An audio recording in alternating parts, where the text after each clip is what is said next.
Good morning students. हम पढ़ेंगे आज देसी बैंकर के कार्य। हमारा जो चैप्टर चल रहा है वो सेकंड यूनिट का सेकंड चैप्टर चल रहा है। ठीक है, जो हमने पहले देसी बैंकर की डेफिनेशन पढ़ी थी और इसकी विशेषता। अब हम पढ़ेंगे इसके देसी बैंकर के कार्य। सबसे पहले है जनता से जमा के रूप में धन प्राप्त करना। जो हमारे देसी बैंकर होते हैं वो जनता की जमाओं को स्वीकार करते हैं, ठीक है, और मांग पर तुरंत उनका भुगतान करते हैं। ठीक है, जमा राशि पर ये 9 से 15% तक ब्याज देते हैं। ठीक है, ऋण देना, ये देसी बैंकरों का जो प्रमुख कार्य है वो ऋण देना है। ये किसानों को, छोटे किसानों, कारीगरों को, व्यापारियों को या फिर हमारे जो भी ये सभी को लोन प्रदान करते हैं। ये उत्पादक कार्यों के लिए और अनुत्पादक कार्य के लिए, दोनों प्रकार के लिए लोन प्रदान करते हैं। ये हुंडियों का व्यवसाय भी करते हैं। ये इनकी जो ब्याज की दर है, ठीक है, 12 से 30% तक होती है। कितनी परसेंट? 12 से 30%। जो ये आपको लोन देते हैं उस पर कितना ब्याज लेते हैं? ये 12 से 30% तक ये ब्याज पर ब्याज लगाते हैं। हुंडियों का व्यवसाय करना, देसी बैंकर हुंडियों का व्यवसाय करते हैं। देसी बैंकर हुंडियों के लिखने, खरीदने, बेचने व भुनाने का कार्य करते हैं। उनको लिखने का कार्य है, खरीदने का कार्य है, बेचने का कार्य, भुनाने का कार्य करते हैं। देसी बैंकरों की बाजार में ऊंची साख व प्रतिष्ठा होती है। जो हमारे देसी बैंकर होते हैं उनकी बाजार में देसी बैंकरों की बाजार में ऊंची साख और प्रतिष्ठा होती है। उनकी लिखी हुंडियां बाजार में खूब बिकती हैं। जो हुंडियों को लिखते हैं उनकी जो हुंडियां बाजार में खूब बिकती हैं। अन्य कार्य करना, जो हमारे महाजन साहूकार लोग होते हैं वो अन्य कार्य भी करते हैं। ऋण देने का और जमा का तो कार्य करते हैं, उसके अलावा और भी कार्य करते हैं। अन्य वस्तुओं में व्यापार करना, देसी बैंकर जो हमारे अन्य व्यवसाय करते हैं। अनाज का कार्य करना, कपड़ा, घी, तेल, सोना चांदी आदि का व्यापार करते हैं। आयात निर्यात में सहायता देना, देसी बैंकर आयात निर्यात में सहायता भी देते हैं।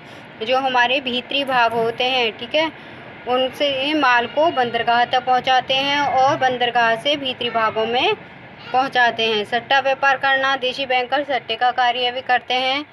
सोना चांदी, रुई, गुड़, ठीक है, शेयर आदि का कार्य भी करते हैं। अभिकर्ता के रूप में कार्य करते हैं। देसी बैंकर बड़े बड़े व्यापारियों तथा व्यापारी कमीशन एजेंटों या अभिकर्ता के रूप में कार्य करते हैं। अब है आपका देसी बैंकरों की ऋण देने की विधियां।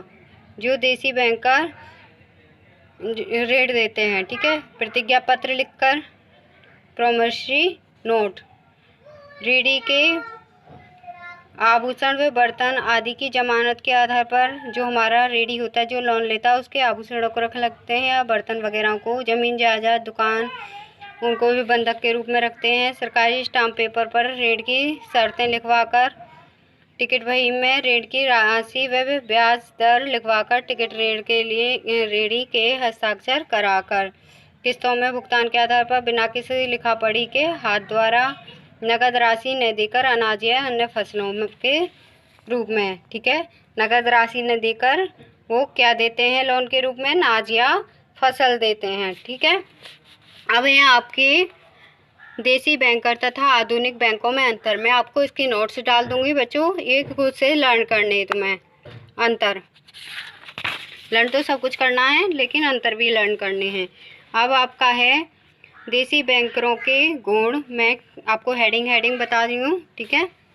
उपभोग कार्यों के लिए ऋण देना। जो हमारे देसी बैंकर होते हैं वो उत्पादक कार्यों के लिए तो ऋण देते ही हैं, लेकिन जो हमारे छोटे किसान होते हैं, कारीगर होते हैं, उन्हें उपभोग के कार्यों के लिए भी ऋण देते हैं। कभी भी उन पर कोई आर्थिक संकट आ जाए, ठीक है, या उन्हें पैसे की, बच्चे की शादी करनी है, कोई मर जाए, ठीक है, उसके लिए भी ये ऋण प्रदान करते हैं। खाद, बीज एवं यंत्र आदि की सुविधा देना। देसी बैंकर हमारे खाद बीज की सुविधा देते हैं, यंत्रों को खरीदने के लिए लोन देते हैं।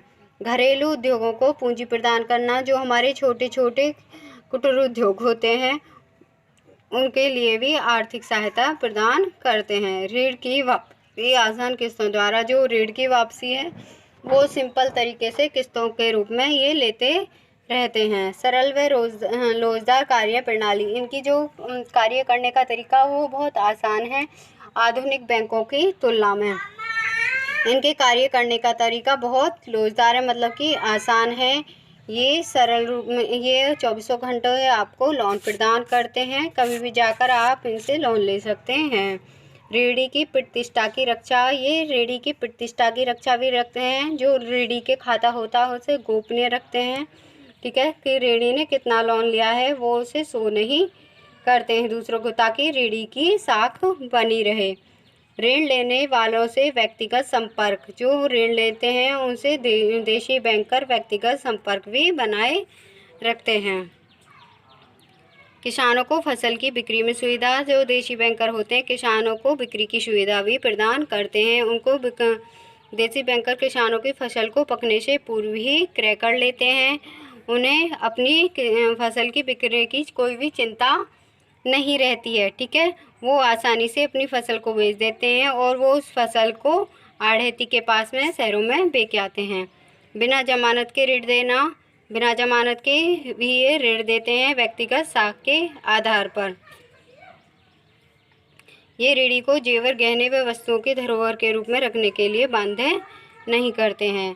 ग्रामीणों को ऋण देना, ये जो हमारी बैंकें नहीं करती हैं वो ये लोग करते हैं। ये ग्रामीणों को लोन प्रदान करते हैं। 90% ग्रामीणों की जो किसान होते हैं उनकी आवश्यकताओं की पूर्ति हमारे देशी बैंकर करते हैं, ठीक है। ये तो थे इनके गुण। अब है इनके दोष, देशी बैंकरों के दोष। ऊंची ब्याज दर, इनकी जो ब्याज दर है वो काफ़ी ऊंची है। ये ऋण पर ऋण लेते हैं, ठीक है, ब्याज पर ब्याज लगाते हैं, सॉरी।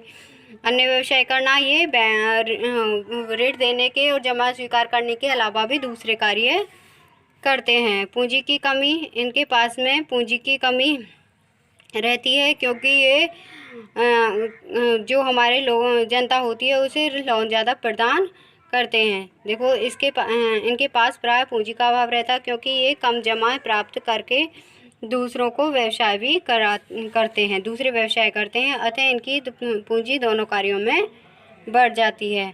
साख पत्रों का कम प्रयोग करना, ये साख पत्रों का कम प्रयोग करते हैं जबकि नगद कैश का ज़्यादा प्रयोग करते हैं। अनुचित कार्य प्रणाली, इनका जो कार्य करने का ढंग है वो अनुचित है। ये कोरे कागज़ पर धोखे से सिग्नेचर करा लेते हैं। कभी तो ऐसा होता है, ये जो किसान होते हैं उनकी पूरी की पूरी ज़मीन को ही अपने ब्याज के रूप में अपने पास में रख लेते हैं, ठीक है। बैंकिंग सिद्धांतों की उपेक्षा, ये बैंकिंग सिद्धांतों की उपेक्षा करते हैं। ये अपने रूल रेगुलेशन के अकॉर्डिंग ही कार्य करते हैं, ठीक है। और ये मम्मी अभी गिरा। आधुनिक बैंकों से संबंध नहीं, जो हमारे आधुनिक बैंक हैं उनसे इनका कोई भी संबंध नहीं है। जो हमारी रिजर्व बैंक है उसने इनसे संबंध स्थापित करने की कोशिश की है, लेकिन जो ये हमारे देशी बैंकर है ये रिजर्व बैंक से अपना कोई भी संबंध नहीं रखना चाहते हैं। उपभोग कार्यों के लिए ऋण देना, ये उपभोग कार्यों के लिए भी ऋण देते हैं जनता को, जिससे कि जनता में अपव्ययता एवं फिजूल खर्ची बढ़ती है और बहुत सारी सामाजिक बुराइयों का भी जन्म होता है।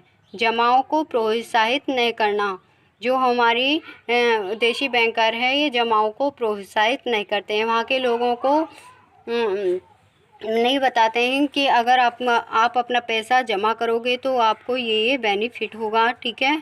वो तो जनता में बैंकिंग की आदत प्रोत्साहित नहीं करते हैं।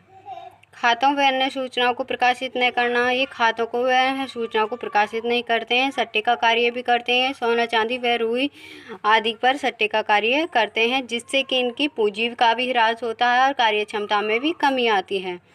पारस्परिक ईर्ष्या व सहयोग का अभाव, ठीक है। बस ओके, थैंक्स बच्चों, इतने ही दोष रहने दो। कल मैं आपको देशी बैंकर के पतन के कारण पढ़ाऊँगी। फिर उसके बाद में है आपका देशी बैंकरों के दोषों के निवारण हेतु सुझाव, फिर रिजर्व बैंक द्वारा देशी बैंकरों पर नियंत्रण, ठीक है। फिर उसके बाद आपका चैप्टर फिनिश हो जाएगा। आज के लिए बस इतना ही, कल नेक्स्ट वीडियो डालूँगी। Okay, thanks.